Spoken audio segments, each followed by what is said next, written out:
이런 우리가 신앙생활을 하는 것이 하나님께서 평가하시는 우리 믿음의 성적표들이 있다고 하는 거예요.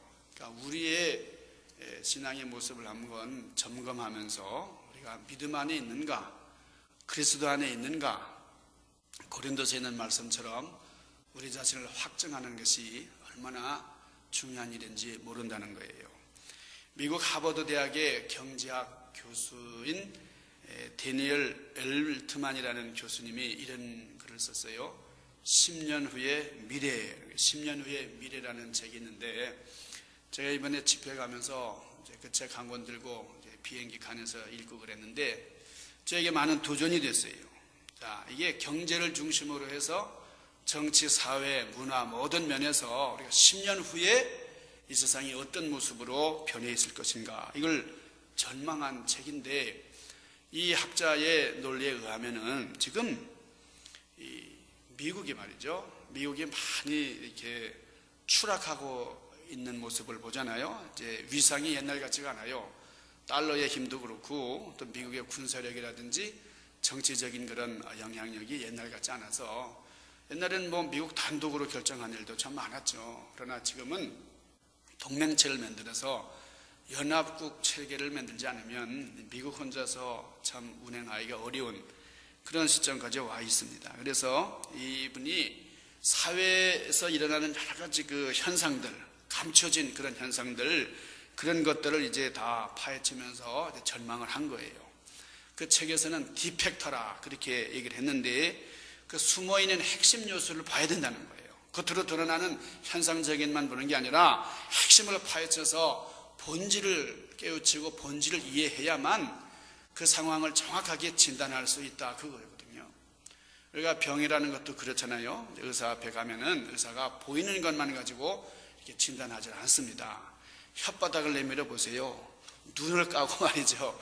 예, 이게 뭐 위장이 아픈데 왜 이런 걸 볼까 하지만은 모든 게 다 연관이 돼 있어서, 여러분 뭐 피 자체를 이제 검사하는 게 아니라 피를 통해서 그 몸에 나타나는 어떤 이상현상이 있나 이런 거를 점검을 하는 것이죠. 그래서 이 학자가 그런 얘기를 했어요. 참 전반적인 여러 가지를 이렇게 분석해 볼 때에 이 미국은 지금 많이 이제 위상이 추락하고는 있지만은 다시 회복이 된다 이거예요. 그래서 이 미국이 옛날 그 청교도 정신을 잃지 않고 다시 회복할 때에 미국은 세계에서 정말 하나님의 크게 쓰시는 나라가 다시 이루어진다 그랬습니다. 그럼 중국은 어떨 것이냐? 중국이 지금 아주 승승장구하고 있지만은, 그러나 이 중국이 이제 한 몇 년 계속 올라가다가 이제 추락을 한다는 거예요. 여러분 그 중국인들의 기질을 우리가 많이 아는데, 중국이 참 인류사에 있어서 끼친 영향력이 대단합니다. 그러나 중국이 많이 이렇게 뒤처져 있고 그러다가 좀 다시 올라오는데, 이 중국이 이제 조만간 부자 나라에서 가난한 나라로 추락하는 때가 분명히 온다 그랬어요. 그러니까 이분의 그 진단이 다 정확하다고 볼 수는 없겠지만은, 이 미래학자들의 얘기를 우리가 잘 이렇게 귀담아 들을 필요가 있는 것은, 제가 한 20여 년 전에 그 미래학자들이 진단했던 그런 그 학설들을 이렇게 주의 깊게 읽은 적이 있는데, 그게 다 맞아 떨어지더라고요. 그럼 일본은 어떨 것이냐? 일본은 지금 여러 가지로 취약하다. 자기의 과오를 이제 잊어버리려고 그러고 과거를 미워하려고 그러고, 이런 것만 극복이 되면 일본 사람들의 성실함과 또 정직성 이런 것들이 다시 일본을 강대국으로 다시 일으킨다 이거예요. 그러면 한국은 어떨까? 우리의 관심사가 한국인데, 여러분 한국이 머지않은 장래에 통일이 되고 일본을 제압하는, 일본을 위협하는 그런 나라가 된다는 거예요. 그래서 세계 속에 이 한국인의 위상이 아주 대단할 것이다, 그렇게 진단을 한 그런 책을 읽었습니다. 제가 그 책을 읽으면서 생각한 거는, 그러면 우리의 신앙의 모습은 어떤 것인가? 우리 교회의 모습은, 나의 삶의 여정 가운데 10년 후에 나의 모습은 어떤 것이냐? 이게 참으로 궁금하더라고요. 여러분 오늘 이 시간에 오늘 나의 모습과 함께 10년 후에 나의 모습은 어떤 모습으로 이렇게 자리 잡아 있을까 하는 것을 한번 생각해 보시면서 오늘 말씀을 함께 나눌 수 있기를 바랍니다. 벌써 2015년 3월하고도 지금 중순을 이제 넘어서고 있는데 우리 인생이 참 개선되고 또 중흥하는 그런 부흥하는 그런 시간들이 될 수 있기를 바라고 이런 일을 위해서 여러분들이 열심을 다할 수 있기를 바랍니다. 자, 우리가 성장하고 개선하고 또 이게 발전해 나가는 이런 것들을 이제 교회 용어로는 부흥이다. 우리가 그렇게 말하잖아요. 부흥. 자, 오늘 하박국에 있는 하박국 3장 2절에 보니까 하박국 선지자가 뭐라고 하나님 앞에 기도합니까? 여호와여, 내가 주에 대한 소문을 듣고 놀랐나이다. 여호와여, 주는 주의 일을 이 수년 내에 부흥하게 하옵소서 그랬어요. 이 수년 내에 나타내시옵소서. 진노 중에라도 긍휼을 잊지 마시옵소서 그럽니다. 그러니까 여기서 이 하박국 선지자가 정말 하나님 앞에 부르짖어 구하는 것이 뭐냐? 부흥케 하옵소서 하는 거예요. 부흥. 부흥이 뭡니까? 부흥이라는 말은 새로워진다, 부활한다, 다시 살아난다, 흥한다 이런 말이 합쳐진 거잖아요. 부라는 말이 다시 회복된다는 것이고 흥이라는 것은 흥해진다 그 말이에요. 그래서 영어로는 리바이벌이라는 말이 바로 그런 것이죠. 그러니까 쇠하였던 것이 우리가 이 모든 것에는 다 삼라만상이 흥망성쇠가 있다 이거예요. 그런데 쇠했던 것이 다시 부흥하는 것이 정말 아름다운 일이다. 부흥이라 그렇게 얘기를 합니다. 그러니까 망했던 사업이 다시 일어났다. 이게 경제적으로는 부흥이죠. 우리 한국도 많이 물질적인 부흥을 이루었다 그러잖아요. 어려운 그런 경제 문제 때문에 고심하던 사람이 물질적으로 많이 풀렸다. 그러면 이 사람은 부흥을 한 겁니다. 자, 질병으로 고통당하던 사람이 질병에서 노임을 받았다. 그러면 이 사람도 부흥을 한 거예요. 자녀로 인해서 고통을 받았던 사람이 자녀가 참 마음을 돌이키고 회심해서 효자가 되었다. 그러면 그것도 부흥이에요. 갈라지고 깨졌던 그런 가정이 합해지고 다시 원상태로 복귀가 되었다. 그러면 이것도 부흥이에요. 이 부흥이라는 말이 이 히브리어로는 하예후 그래요. 하예후. 이 하예후라는 말이 살린다는 뜻이에요. 소생케 한다. 그런 뜻입니다. 그러니까 죽었던 그런 생명체가 다시 살아서 역동적인 힘을 발하는 것이 부흥이다 그거예요. 여러분 에스겔서에 보니까 에스겔서 37장에 보니까 에스겔 선지자가 마른 뼈들을 향해서 하나님의 명령을 선포합니다. 마른 뼈들에게 명령을 하는 거예요. 그랬더니 저 에스겔 그 골짜기에 있는 그 마른 골짜기에 있는 그 뼈다귀들이 탁탁탁 맞춰지면서 말이죠. 그래서 생기가 들어가가지고 살아있는 생명체가 되잖아요. 그것을 부흥이라 이렇게 얘기를 한다는 거예요. 우리 역사적으로도 문예 부흥이라는 게 있었어요. 문예 부흥. 그렇죠? 중세기 암흑기를 걷어내고 새로운 그런 이정표를 쓰는 것이 문예 부흥입니다. 그래서 르네상스 그랬죠? 그러니까 우리 교회에도 우리 성도들의 삶 가운데도 부흥의 역사가 도래해야 된다. 그런 거예요. 그러니까 성경이 이렇게 말씀하잖아요. 내 영혼이 잘됨 같이 범사가 잘 되기를 그랬어요. 그러니까 다른 게 아무리 잘 돼도 영혼이 잘 되지 않으면 이게 소용이 없다. 영혼이 잘 되면 부수적으로 다른 것이 잘 되는 것이지 모든 것이 다 잘 됐지만 영혼이 죽어 있다고 하면 그것은 가치가 없는 것이다. 그런 겁니다. 자, 오늘 여기 하박국 선지자가 부흥을 주시옵소서. 여호와여 수년 내에 부흥케 하옵소서. 그러면서 뭐라 그럽니까? 제가 여호와에 대한 소문을 듣고 놀랐나이다 그러잖아요. 그러니까 이 소문 하나님에 대한 말씀을 듣는 거죠. 들을 귀가 있어야 된다는 거예요. 그러니까 우리 인생을 살아갈 때에 이 듣는다는 것이 너무나 중요한 겁니다. 그러니까 내가 그 얘기를 안 들었으면 좋았을 때 그 얘기 들어가지고 내가 혹해가지고 이 모양 이 꼴이 되었다고 말해요. 이렇게 내가 그때 그 얘기를 들어야 되는데 그때 그 들었으면 내가 그 주식을 꼭 사는 건데 여러분 이런 일들 많이 있습니다. 왜 내가 그때 그 얘기를 안 듣고 고집을 부렸는공? 여러분 우리 삶에 있어서 내가 듣는 것 이러한 얘기를 듣고 정말 나에게 부흥이 되는 발전할 수 있는 그런 얘기만 들을 수 있으면 얼마나 좋겠어요. 우리가 무엇을 듣느냐라는 것이 우리의 인생을 결정을 하는 겁니다. 하나님의 음성을 듣고 좋은 훈계와 교훈을 듣고 그렇게 자란 아이들이 건실한 인생의 삶을 이어나가는 거죠. 그러니까 오늘 하박국 선지자가 주여 저는 주의 말씀을 듣기를 원합니다. 그럽니다. 그러니까 우리 인생이 지치고 힘들 때에 어떤 말을 들려주느냐, 어떤 격려의 말을, 여러분 오늘도 말씀을 들으려고 오신 거잖아요. 하나님의 말씀을 들으려고 오신 거잖아요. 그러니까 하나님께서 행하신 놀라운 일들을 우리의 마음, 심령밭에다가 우리가 받는 거예요. 그러니까 사람이 듣지 않아가지고 그러잖아요. 우리가 저놈은 내 말을 참 안 듣는다 그래. 안 듣는다, 듣고 안 듣는다는 말은 순종과 불순종을 얘기하는 거죠. 그러니까 긍정적인 사람, 또 말을 이렇게 잘 청정하는 사람은 무의식적이라도 자기 삶의 기초가 튼튼하게 놓이지만은 들리는 얘기가 항상 불안한 얘기고 부정적인 얘기고 뭐 그러면은 나도 모르게 불행한 인생이 되고 마는 겁니다. 그러니까 긍정적인 마인드를, 긍정적인 많이 들을 때 할 수 있다, 해보자, 된다 이런 거고 안 돼, 할 수 없어, 안 해. 여러분 그렇게 되는 거예요. 우리가 듣는 대로 되는 거예요. 여러분이가 오늘 부흥에 대한 말씀을 드리는데 우리가 이 기독교 역사 중에 부흥의 역사를 좀 우리가 아셔야 돼요. 이 부흥, 3대 부흥 운동이 있었어요. 이게 뭐죠? 그게 하나는 퀘이커 운동입니다. 퀘이커 운동. 우리 이걸 기억을 하셔야 돼요. 그러니까 우리 기독교 역사에 있어서 가장 중요한 부흥의 역사를 이루었던 그런 부흥이 퀘이커 운동이에요.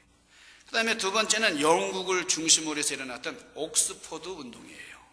여러분 그 옥스포드 길을 갈 때는 아하, 영국에서 옥스포드 부흥 운동이 일어났구나 그 생각하면서 옥스포드 길을 이렇게 운전하시면 아마 티켓 뛰는 일은 없으리라고 제가 생각을 합니다. 다른 하나 부흥 운동은 모라비안 형제단의 부흥이에요. 모라비안. 자, 세계적으로 이 부흥 운동을 들자면 세 개. 퀘이커 운동, 옥스포드 운동, 그리고 모라비안 부흥 운동인데 우리 한국의 부흥 운동은 어떤 거가 있을까? 여러분 많은 설교와 그런 얘기를 들었는데 우리 한국에 있어서 역사적인 부흥 사건이 있어요. 그 부흥 사건이 첫째가 소래 부흥 운동. 소래죠. 황해도에 있는 소래라고 하는 마을에서 일어났던 조그만 그 소래교회에서 일어났던 부흥 운동을 말하는 겁니다. 두 번째가 원산에서 일어났던 원산 부흥 운동이고 세 번째가 평양에서 일어났던 평양 부흥 운동이에요. 자, 여러분 그 일제가 침탈을 해가지고 우리 조선인들의 삶이 참으로 참 핍핍해졌어요. 정말 그 살을 내는 겨울바람이 매섭던 1907년 1월 한국의 예루살렘이라고 하는 저 평양의 그 장대현 교회에서 부흥회가 이제 시작이 됐는데 보통 한국에서는 부흥회하면 열흘 동안 했잖아요. 옛날에는 열흘 동안 이제 부흥상경회를 하는데 그때에 평양신학교 졸업반 그 39살 잡수신 길선주라고 하는 장로님이 그 부흥상경회 중에 은혜를 받고 앞에 나오셔서 자기 간증을 하는 거예요. 저는 아간과 같은 놈입니다. 저는 참 나쁜 놈입니다. 저 때문에 여러분들이 은혜 받지 못한 겁니다. 제가 죽일 놈입니다. 그러면서 그런 고백을 하는 거예요. 언젠가 제 친구가 먼저 이제 죽게 됐는데 죽으면서 저를 사랑하는 친구라고 이제 부르더니 임종 직전에 하는 말이 내가 죽지만은 내 재산을 자네가 잘 관리를 해달라고. 내 아내는 무식해서 잘 모르니까 자네가 다 맡아서 해달라고. 그래서 그 친구의 위임을 받고 그래서 재산을 정리를 하다가 제가 100원을 잘라 먹었습니다. 여러분 100원이 그 당시로는 큰 돈이었죠.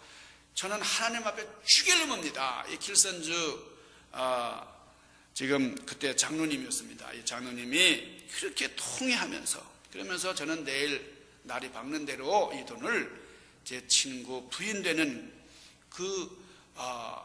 아내 그 사람에게 돌려주겠습니다. 그러면서 그냥 통곡을 했어요. 막 흐느껴 울면서 통곡을 하니까 모든 회중이 그냥 내가 지은 죄, 내가 잘못한 것, 내가 이 사람에게 잘못했고 내가 헐뜯었고 하는 그런 죄를 확 드러내가지고 그 평양 장대현 교회가 회개의 바람이 그냥 회오리 바람처럼 참 솟구쳤다는 거예요. 그래서 성령으로 충만해서 하는 사람들이 성령 충만한 가운데 은혜를 받고, 그날 또 이제 정이쿠라고 하는 장로님도 이제 나와가지고 간증을 하는데, 나는 하나님 앞에 너무 교만했고 또 다른 사람의 것을 너무 탐심했고 저는 죽일 놈입니다, 죽일 놈이면서 울부짖었어요. 그러니까 이 회개 운동으로 말미암아 그 부흥의 역사가 이 평양 전체에 좀 영향력을 미치게 되었습니다. 하나님 어떻게 하면 좋겠습니까? 제가 잘못했습니다. 제가 잘못했습니다. 그래서 이 1907년 이 평양 장대현 교회에서 일어난 이 부흥운동이 한국 기독교 역사를 확 뒤바뀌어 놓았다는 거예요. 여러분, 부흥이라는 것은 내 자신을 돌아다보면서 통회하는 것, 애통하는 자가 복이 있다고 하셨고 마음이 청결한 자가 복이 있다고 하셨는데, 네 마음을 들여다보면서 나를 정확하게 진단하고 정직한 평가를 내리는 것이 부흥의 첫 출발이라는 겁니다. 자, 이 1907년 평양에 이런 부흥운동이 시작이 됐는데, 이 평양 대부흥운동을 이끌었던 이 평양운동의 도화선이 됐던 직접적인 그런 부흥운동이 1904년에 있었던 영국의 웨일즈 부흥집회입니다. 웨일즈. 이 웨일즈 지방의 영적 부흥이 일어났을 때에 많은 사람들이 회개하고 교회마다 사람들이 새로워지는 거예요. 교회 나가면 전에 막 이제 좀 탐욕에 물들었던 사람, 아주 욕먹는 그런 사람들이 가가지고 갱생의 길로 이제 들어서고 서로 변화가 되고 바뀌어지는 거예요. 그래서 이제 어떤 사람도 야, 나도 한번 교회 가봐야 되겠다. 그래서 교회를 나간 거예요. 이 사람이 이제 무슨 일 하는 사람이냐면 큰 보석 가게를 하세요. 보석 가게를 하는 사람이에요. 그래서 교회 안에 가보니까 사람들이 눈물 흘리면서 울면서 막 동성기도 하면서 뜨겁게 아주 열기가 굉장하잖아요. 그래서 아니 교회는 이렇게 우는 곳인가. 그리고 교회 보니까 이렇게 감정이 휩싸여져. 그래서 이게 아주 이성적인 사람이 가서 도무지 이해가 안 되는 거예요. 아, 이게 감정에 휩싸여가지고 일시적으로 이렇게 사람을 이렇게 감동시키려고 하는데 마음에 감흥이 전혀 오질 않는 거예요. 그래서 이게 부흥이라는 게 별게 아니로구나. 그리고 이분이 교회를 그 다음부터 이제 아주 마음문을 닫고 나가질 않았어요. 그래서 부흥이라는 것은 기독교인들의 요란한 감정의 잔치다, 이렇게 결론을 내리고 다시는 교회에다가 발을 들여놓지 않겠다 결심을 했다는 거예요. 그런데 며칠 후에 그 자기 가게로 어떤 젊은이가 들어오더니 내가 이 보석 가게에서 다이아몬드를 이렇게 훔쳤다고 하면서 그 보석함을 돌려주는 겁니다. 그러니까 이 주인이 아주 깜짝 놀라가지고 아니 너 어떻게 이런 결심을 하게 됐냐 그랬더니 자기 마음에 회개형이 일어나가지고 그래서 이것을 참 돌려드리지 않으면 안 되게 됐다고 그러면서 막 울면서 나를 용서해달라고 그러는 거예요. 그래서 그게 어떻게 해서 내가 이런 마음을 먹게 됐느냐 그랬더니 내가 교회에 가서 부흥해서 은혜 받고 그래가지고 성령님께서 나를 이렇게 참 회개케 하시고 보석을 돌려주는 마음을 먹게 하셨다고. 그러니까 이 보석 가게 주인이 여러분 그 뒤는 뻔한 결론 아니에요. 이분이 은혜 받고 교회 나와서 열심히 교회를 섬기는 예수님을 영접하고 훌륭한 전도인의 사역을 감당하게 되었다는 겁니다. 여러분, 이 부흥이라는 것은 나 자신의 개혁이에요. 내 영혼을 변화시키는 거예요. 나를 들여다보면서 통회하는 겁니다. 그러니까 진정한 부흥이라는 것은 나 자신을 돌아다보면 얘기하는 거죠. 그러니까 주님께서 말씀하셨잖아요. 내 눈에 들보나 보지 그런 거예요. 예, 다른 사람의 티끌 보려고 하는 것, 이거는 절대로 부흥의 요소가 아니에요. 부흥하는 교회의 특성은 나 자신을 돌아다보면서 저는 죄인입니다. 제가 잘못했습니다. 그러는 거예요. 자, 그러니까 우리가 부흥이라는 말을 많이 쓰고 부흥해야 됩니다. 부흥합시다. 부흥하면 좋겠습니다. 늘 얘기를 하지만은 나 자신이 새로워지지 않고 나 자신은 그저 구태여야 하는데 다른 사람만 변화되기를 소원한다면 진정한 부흥의 역사를 이룰 수는 없다는 거예요. 그렇기 때문에 나의 더럽고 때묻은 영혼이 치유함을 받고 새로워지고 침체된 심령에 새로운 힘을 얻기를 원합니다. 여러분, 이것을 추구하는 것이 사순절이에요. 그래서 주님의 고난을 우리가 생각하면서 조금이라도 내 심령밭에 주님의 고난을 채워넣는 겁니다. 자, 우리가 모든 일에 대해 그렇습니다. 하나님은 중심을 보신다. 중심이라는 것이 마음이다 그랬잖아요. 그러니까 하나님 우리의 마음을 보시는 거예요. 우리의 중심이라는 게 마음이에요. 우리 핵심이 뭐예요? 마음이에요. 그러니까 우리 많은 사람들이 마음이 움직이면은 그 인격이 달라지는 것이고, 마음이 달라지면 그 삶이 달라지는 거죠. 그러니까 우리가 역사적인 인물들을 보면은 굉장히 뛰어난 인물 이런 것 같지만은 그 주변에는 동역하는 사람들이 반드시 있었다는 거예요. 여러분, 에디슨 같은 사람이 한국에서 태어났다 그러면 그 사람은 정말 조롱거리밖에 안 됐을 수도 있어요. 에디슨이 어렸을 때 뭐 했습니까? 그 탁장에 들어가가지고 이 계란을 품었다잖아요. 이 계란을 품어가지고 계란 그때 12마리인가를 다 품어가지고 나가지라는 거예요. 엄마가 에디슨 어디 있니? 에디슨 찾는데 없어요. 나중에 보니까 그 탁장 속에 들어가가지고 얘가 그냥 졸고 있는 거예요. 깨웠더니 엄마, 내가 병아리를 만들어 보려고 한다고 그러는 거예요. 여러분, 이런 아이들을 전응아 취급하고 그러잖아요. 한국에서는. 내 미국에서의 좋은 엄마가 에디슨을 얼마나 기도했습니까? 에디슨이 항상 신앙으로 자랐어요. 에디슨이 발명왕으로 참 이렇게 인정받기까지 주변에 많은 긍정적인 사람들의 영향력이 절대적으로 필요를 했다는 거예요. 그러니까 문제야 혹은 천덕꾸러기, 바보, 정신이상자, 인격 파탄자 이런 비난을 받고 이런 조롱을 받는 사람이 참 많아요. 그런데 어느 날 그 사람의 능력을 알아주는 사람, 여러분, 그 2차 대전을 이렇게 참 승리로 이끈데 조력을 했던 누굽니까? 저 영국의 이 꼴초 누구예요? 이게 지금 이 머리가 저도 지금 이게 윈스턴 처칠, 윈스턴 처칠 같은 분도요 참 이렇게 학교 성적이 영 안 좋았다는 거 아니에요. 그래서 처칠 그러면 대기만성 그러는 거 아니에요. 그러니까 잘할 때는 전혀 몰랐어요. 늙음하게 마지막에 뭔가 보여준 사람입니다. 그러니까 항상 후보, 주전 선수가 되지 못하는 사람을 탁 감독이 눈에 탁 이렇게 띄니까요, 그 사람이 적재적소에 들어가가지고 큰 영향력을 발휘하는 일들이 많이 있어요. 내가 좋은 공동체에서 이렇게 돼야지, 조직폭력배 속에 들어가가지고, 저 눈에 띄네? 그래서 그 보수가, 픽업을 해가지고 말이에요. 엄청난 살상을 일으킨 도적놈이 됐다. 그런 거. 여러분, 우리가 좋은 사회 안에, 특별히 이렇게 중앙교회 같이 좋은 교회에서 신앙생활하는 것이 얼마나 큰 축복인지 모릅니다. 정말 우리가 좋은 곳에 소속되어 있어서 좋은 말씀 듣고 참 긍정적인 믿음 생활을 영위하는 것이 축복이에요. 그러니까 지금 내가 이 땅을 살아가는 동안에 정말 중요한 게 뭔가?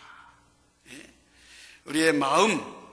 자, 오늘 하박국 선지자가 그럽니다. 이건 우리의 힘으로 되지 않습니다. 하나님의 능으로 가능합니다. 주여 수년 내에 부흥케 하옵소서. 이게 우리의 기도가 될 수 있기를 바랍니다. 그러면서 또 결론적으로 뭐라 그래요? 하나님의 긍휼함을 보여주옵소서. 나 자신을 향한 하나님의 긍휼함이 있을 때에 부흥이 된다는 거예요. 나 자신이 어떻게 해서 부흥되는 게 아니고, 그러니까 이 긍휼이라는 건 뭡니까? 하나님이 베풀어 주시는 사랑입니다. 겸손하게 하나님 앞에 주여 나를 불쌍히 여겨 주시옵소서. 우리 가정에 우리 자녀들에게 긍휼함을 허락하여 주시옵소서. 이런 겸손한 기도가 있을 때에 하나님의 사랑이 임한다는 겁니다. 여러분, 이 자본주의 사회에서는요, 자본주의 사회에서는 이런저런 거 필요한 게 많다. 근데 결정적인 필요가 뭐냐? 돈이라는 거예요. 돈의 위력을 자본주의 사회에서 많이 얘기를 합니다. 그러나 돈 가지고 안 되는 게 있다는 거예요. 여러분, 돈이 다 되는 거지만은 돈 때문에 망한 사람도 많이 있다는 걸 알아야 돼요. 그러니까 우리에게 특별한 은혜가 있다. 내가 이걸 가지게 되면, 내가 이것을 소유하게 되면 나는 이걸 뭘 할 수 있을 텐데, 난 이것을 하겠는데, 여러분 절대 그렇지 않다는 거예요. 여러분, 하나님께서 우리에게 주신 특별한 은혜가 있습니다. 그게 뭐냐? 마음을 주신 거예요. 마음. 그러니까 이 마음이라는 게 우리의 중심이고, 마음. 그러니까 내가 나됨이라는 것은 내 외모가 아니고요. 각 사람으로 태어나서 그 사람의 소중하다는 게 뭐냐? 육체에 있는 것이 아니고 마음이 있는 거예요. 내가 이 세상 살아가면서 내 사람됨이다, 내 인격이다, 이런 것은 마음으로 표현되는 거예요. 그러니까 우리는 보통 외모를 많이 생각하잖아요. 그 사람 그러면 그 사람 외모가 그렇지. 그래서 외모를 잘 보이기 위해서 우리가 단장을 많이 하잖아요. 그러니까 마음을 이렇게 서로 이해하고 마음이 통하면 눈물이 납니다. 눈물이 나요. 하늘을 봐도 눈물이 나고 땅을 봐도 눈물이 나요. 여러분, 효자가 누구예요? 어떤 사람이 효자입니까? 효자는 부모님의 마음을 아는 사람이 효자예요. 부모님의 마음을 이어받은 사람이 효자예요. 불효자라고 해서 얼굴이 못생긴 게 불효자가 아니에요. 불효자가 더 잘생길 수도 있고, 불효자가 더 이 외모가 더 허우대가 더 멀쑥할 수도 있어요. 그러나 그것으로 부모님의 효자가 아니고, 부모님 앞에 효자는 부모님의 마음을 가진 사람이에요. 그러니까 우리가 인생을 살아갈 때 최고의 신학을 지녔다고 하는 것은 하나님의 마음을 아는 겁니다. 하나님의 마음을 받은 사람이에요. 우리 주님께서 우리에게 부탁하시는 게 뭐예요? 주님의 소원은 나의 마음을 본받아라, 나의 마음을 배워라 그랬어요. 나는 마음이 온유하고 겸손하니 그랬어요. 그러니까 예수님의 온유함과 예수님의 겸손함을 배우는 거예요. 하나님의 마음을 품은 사람이 하나님의 일을 감당할 수가 있는 것입니다. 사도 바울이 뭐라 그래요? 너희 안에 이 마음을 품어라. 곧 그리스도 예수의 마음이니. 자, 바울이 이 말을 어디서 했습니까? 어디서 했어요? 감옥에 있었어요. 로마 옥중에서 했어요. 뭐 별장에서 한 거 아니고, 뭐 오피스에서 펜대 굴리면서 한 게 아닙니다. 왜? 이렇게 어려움 중에서도, 환난과 고통 중에서도 바울이 이 유일한 소망, 그리스도 예수의 마음을 본받는 거예요. 이게 뭐예요? 최고의 복이기 때문에 그렇습니다. 주님의 마음을 닮아가는 것. 성경이 뭐예요? 성경이 뭐죠? 성경은 하나님의 마음을 담아놓은 책이에요. 성경을 펼치면 우리가 하나님의 마음을 들여다볼 수가 있는 거예요. 자, 하나님의 마음을 가지고 이 땅에 오신 분이 예수님이잖아요. 그러니까 예수님의 이 눈물 속에 하나님의 마음이 담겨 있는 거예요. 여러분, 우리 자신을 아름답게 만들 수 있는 유일한 비결은 외모가 아니고, 옷이 아니고, 집이 아니고, 지성이 아니고, 우리를 우리답게 만들어줄 수 있는 것은 하나님의 마음을 품은 우리의 마음이에요. 지금 우리 교회가 지금 그냥 성장하고 그냥 넘쳐나고 그러면 참 좋겠지만은 좀 상당히 조촐하고 그렇지만은 우리 가운데 이렇게 깨끗한 심령들을 허락하셔서 우리 마음이 주님의 마음을 닮아가는, 참 그래서 우리 긍휼하게 주시는 주님 앞에 주여 부흥케 하옵소서. 우리 자신이 살아야 되겠습니다. 우리 자신이 살아나는 그런 역사를 인하여 기도하는 우리가 되기를 바랍니다. 오늘 우리 베드로전서 3장이라는 말씀을 이제 봤는데요. 베드로전서 3장 15절 참 중요한 말씀이에요. 여기 15절에 보면 너희 마음에 그리스도를 주로 삼아 그랬어요. 우리 삶의 예수님을 주님으로 모시고, 우리 삶 가운데 예수님을 주님을 우리 가정의 주인으로 모시고, 예수님을 호주로 모시고, 그러면 어떤 일이 일어납니까? 주님을 닮아가는, 주님의 아름다운 그런 삶의 여정을 우리도 본받게 되는 거죠. 그러니까 예수님을 모신 다음에는 옛날에 없던 일들이 생깁니다. 희망이 생기고 소망이 있고, 옛날에는 우울하고 의기소침하고 열등감에 좌절하고 그랬는데 예수님의 마음을 닮아가니, 성령님의 임재하심을 체험하고 나니 우리가 두려움도 없어지고 소망이 생기고, 뭐 갑자기 부자가 된 거 아니고 내 이름값이 뭐 높아진 것도 아니지만은 세상적으로 달라진 것 없지만은 주님의 역사가 임하니까 내 심령이 새로운 부흥의 열망으로 충만해진다는 거예요. 여러분, 계속해서 우리 인생도 부흥되고 우리 가정도 부흥되고 우리의 교회도 부흥되고 우리 열방이 부흥하는 그런 아름다운 역사가 일어나기를 주님의 이름으로 간절히 축원합니다. 부흥을 위해서 필요한 게 뭘까? 내 인생의 성적표는 참 얼마나 될까? 하나님 앞에 진솔하게 참 우리 자신을 정직하게 들여다보는 여러분들이 되시기를 주님의 이름으로 간절히 축원합니다. 기도하십시다. 신령하신 아버지 하나님, 우리에게 부흥을 허락하여 주실 줄로 믿습니다. 침체된 우리의 영혼과 가정과 삶의 자리에 부흥이 넘쳐나게 하여 주시옵소서. 예수님을 닮아가는 마음을 허락하여 주옵소서. 예수님 귀하신 이름 받들고 간절히 구하옵나이다. 아멘.